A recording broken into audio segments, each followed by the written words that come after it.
I never thought I'd be the kind of woman to get blindsided like this, especially not in my own home, during what I thought was the happiest time of my life.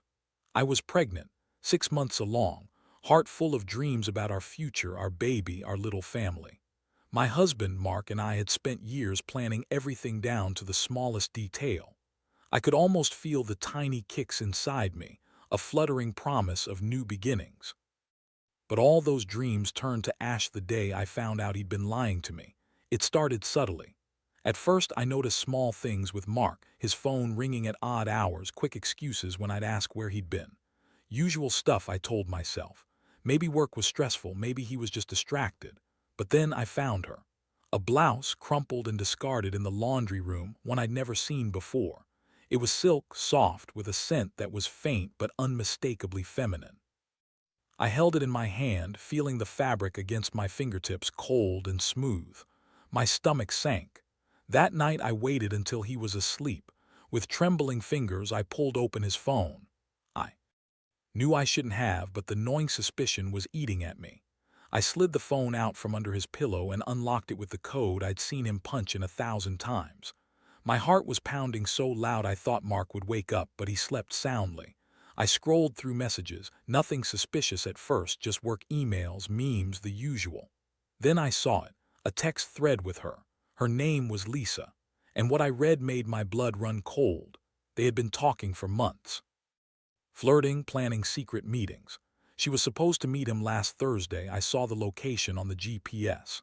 My hands gripped the phone so tight I thought I'd crack it. I felt a rush of heat in my cheeks, simmering into pure fury. How could he do this? How could I be so naive to trust a man I was building a future with? I remember clutching that phone in my hand, feeling the cold, metallic edges bite into my palm. My stomach twisted, and a sudden wave of nausea hit me. I had to get out of there, but the shock kept me rooted to the spot. I closed his phone softly, my fingers trembling as I set it back where I found it. The house suddenly felt like a trap, the air thick with betrayal. The next morning I sat in the bathroom staring at myself in the mirror. My reflection looked back, eyes swollen from crying all night.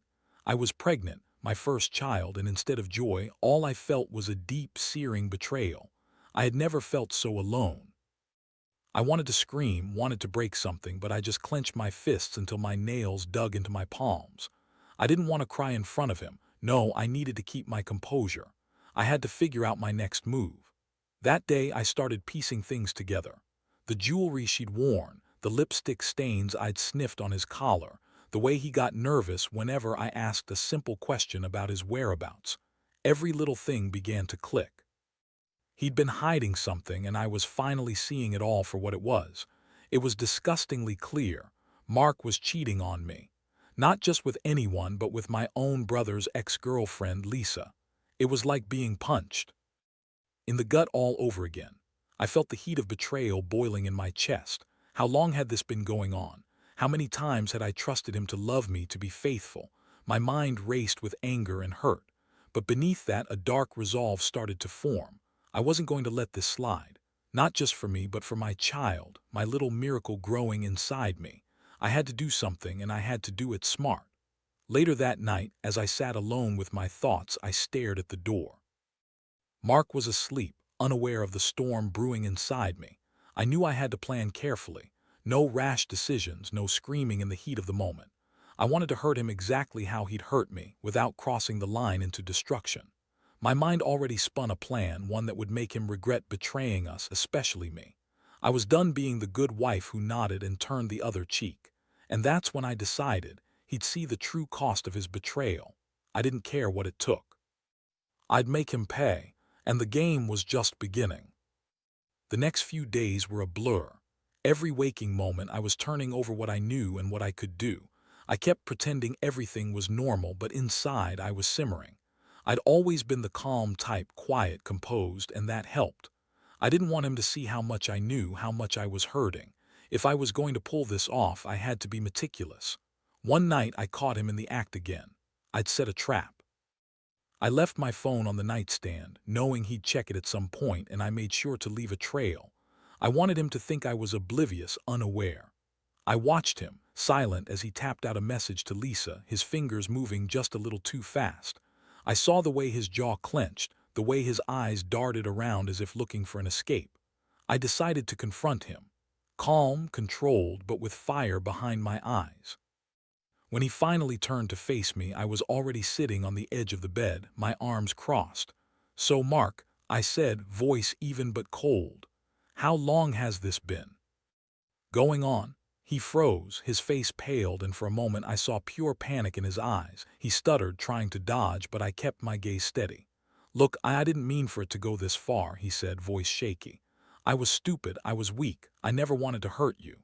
I snorted softly, feeling the adrenaline rush through my veins. "Weak?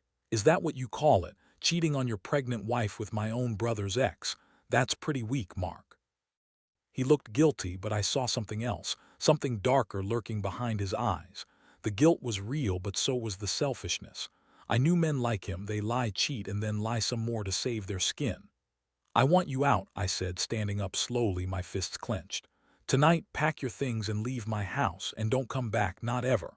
He looked at me, tears threatening to spill, but I didn't care. Let him cry, let him regret. In the following days, I made sure to throw him out, but not before I took a few things. Little souvenirs, his phone, the messages, the jewelry she'd worn, and some of his clothes. I wanted him to know I'd seen everything, and I wasn't going to let this slide. I also started planning how to turn the tables. I knew I couldn't just confront him and walk away. That wouldn't be enough. If I was going to get revenge, it had to be unforgettable. I wanted him to feel what I felt: utter betrayal, helplessness, and regret. I started gathering evidence, screenshots of messages, copies of receipts from her visits, everything I could use. I even hired a private investigator, just enough to confirm my suspicions. She'd been coming over to his place, staying late, even meeting him in secret places I never knew existed. That was my confirmation. One thing I learned during this process: men like Mark, they're cowards. They hide behind lies, but they can't hide from the truth forever. I was going to make sure he paid a price that would sting. That night, as I sat in my quiet house, I looked at the evidence spread out on my laptop. My stomach churned, not with remorse but with a cold, calculated resolve. Mark had taken everything from me: my trust, my innocence, my peace. Now I was going to take something back. Not just his peace, but his pride, his reputation. I had the perfect plan forming. It was subtle, sharp, and precise. I'd reveal everything at the right moment with the right audience. I'd turn his world upside down, and he'd be left standing in the ruins of his own making. But first, I needed to be certain. I needed to make sure every detail was airtight. When I finally decided to execute my plan, he would know exactly how it felt to be betrayed so thoroughly, and he'd never forget the day he lost everything because of his own stupidity. As I closed my laptop, I felt a strange mixture of relief and anticipation. The pieces were in place. All I had to do now was wait. Waiting is the hardest part, but I knew it would be worth it. The moment was coming. I could feel it in my bones. The wait was torture. Every day I woke up with a knot in my stomach, my mind racing through every detail of my plan. I kept busy, packing up his belongings, cataloging the evidence, making sure everything was airtight. I didn't want a single loose end. I also spent hours plotting the exact moment I'd strike, how I'd present the evidence, what I'd say. I needed him to feel cornered, helpless, exactly what he'd made me feel all these months. In the meantime, I kept up my routine, pretending everything was fine. Mark was gone, but part of me still wondered if he'd try to come back, plead, or manipulate me into forgiving him. I wasn't having any of that. I'd made up my mind. He was going to see the damage he'd done, face it fully, no excuses, no apologies. One evening I was sitting on the couch, scrolling through my phone, when I saw a message pop up from Lisa. She sent a picture, a selfie, smiling with Mark in the background. I stared at it, feeling my stomach turn. My hands trembled. They thought they were so clever, hiding behind screens. I saved the photo, feeling the cold satisfaction of proof in my grasp. That was the trigger. I decided that day I'd finally confront him. Not with anger, not with tears. I'd do it with cold, calculated precision. I wanted him to understand what he'd lost and that I was far from finished. The next Morning, I called him. His voice sounded strained when he answered. "Mark," I said, voice steady but icy, "we need to talk. Come over tonight." He hesitated but agreed. When he arrived, I was already waiting in the living room, the evidence spread out on the table, screenshots, receipts, everything I'd collected. His face crumpled when he saw it all. "So this is what you've been hiding?" I asked calmly. "All those late nights, the secret meetings, Lisa's picture, the messages." He looked down, unable to meet my eyes. I didn't mean for it to go this far," he muttered. "I was weak, I swear. It was a mistake." I crossed my arms. "A mistake? You think that's enough? You've been lying, cheating, betraying the one person who loved you unconditionally. You destroyed everything we had, my trust, our future, our family." He tried to speak, but I cut him off. "You're out. You're done here. And I'm telling everyone, your brother, my family, our friends. Everyone will know what kind of man you really are." He looked up, desperation flickering across his face. "Please don't do this. I'll fix it. I love you." I scoffed. "Love? That's rich coming from a man who's been lying to my face for months. You want to fix this? Good luck. I don't want an apology. I want you gone." He left that night, storming out with his bag. The house was eerily quiet afterward. The silence felt like a victory. I sat there for a long time, feeling a strange mixture of relief and emptiness. I'd finally taken control, but I also knew the journey wasn't over. Over the next few days, I started making arrangements. I filed for divorce, started the process of disconnecting from him completely. I also reached out to my brother, told him everything, the affair, the pictures, the evidence I had. His face was shock and fury, but I told him I'd handle it. I didn't want anything to interfere with my plan for revenge. The best part was knowing Mark's reputation was about to be shattered. When I finally made the decision to expose everything publicly, I wanted it to hit him where it hurt most. His job, his family, his pride, all gone in one blow. I was tired of being the one who suffered in silence. I kept the evidence close, waiting for the right moment. Every night I'd go over my notes, rehearse what I'd say, how I'd reveal the truth. My stomach fluttered with anticipation. I was finally taking back the power he took from me. And then one evening I got the call. It was time. All the pieces were in place. My heart hammered in my chest as I prepared for the confrontation that would change everything. I looked at the evidence one last time, then picked up my phone. Tonight, Mark would learn what betrayal really looked like, and I was going to make sure he never forgot it. That night I sat in the dark, the evidence spread out on my laptop, my breath shallow and quick. My palms were slick with sweat, but my mind was clear. Everything was ready. I knew exactly what I was going to say and how I was going to say it. This wasn't about revenge for revenge's sake. It was about justice, about reclaiming my dignity after he tried to strip it away. I texted him, "Come to the house. We need to talk. No excuses, no hesitation." His reply came back almost immediately, a simple, "Okay." I watched the clock, feeling my stomach tighten with nerves. When the door finally opened, I was already seated, eyes cold, waiting. Mark looked exhausted, his face pale. He hesitated in the doorway, then stepped inside. "What's this about?" he asked, voice strained. I didn't waste time. I turned my laptop toward him and clicked open the folder labeled Evidence. The screen lit up with screenshots, messages, photos, every piece of proof I had collected. Face went slack, and I saw the moment the truth hit him like a brick wall. "Look at this," I said quietly, voice unwavering. "Your secret's out. I know everything."